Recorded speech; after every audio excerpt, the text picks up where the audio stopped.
இப்போதைக்கு நாம தப்பிச்சிட்டோம். ஆமா. ம்.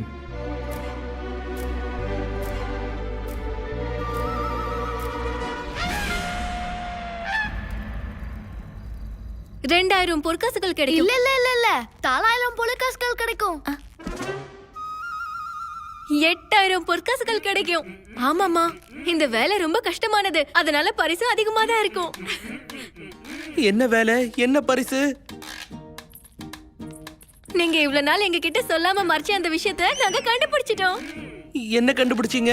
இல்ல, மகாராஜாவோட மச்சனை அந்த பேய் வீட்ல மாட்டிக்கிட்டான். அவனை காப்பாத்துறதுக்கு தானே போக போற. போங்க போங்க. ஆமா சாரதா, அந்த பையனை நான் காப்பாத்துறதுக்கு அந்த பேய் வீட்டுக்குள்ள போயாகணுமா? இல்ல இல்ல, அந்த குழந்தைய விடுங்க. இந்த சந்தர்ப்பத்தை நல்லா பயன்படுத்திக்கோங்க. ஆனா என்னால அட, இது கண்டிப்பா உங்களால முடியும். இந்த காரியத்தை முடிச்சீங்கன்னா நமக்கு 8000 பொற்காசுகள் கிடைக்கும்.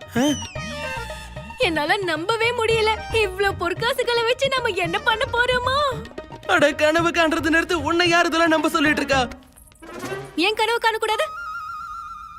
மகா மந்திரியாலேயோ இல்ல தத்தாச்சாரியாவாலேயோ இந்த காரியம் செய்ய முடியாது. மகாராஜா எப்படியோ இந்த காரியத்தை உன்னதான் பண்ண சொல்லுவாரு.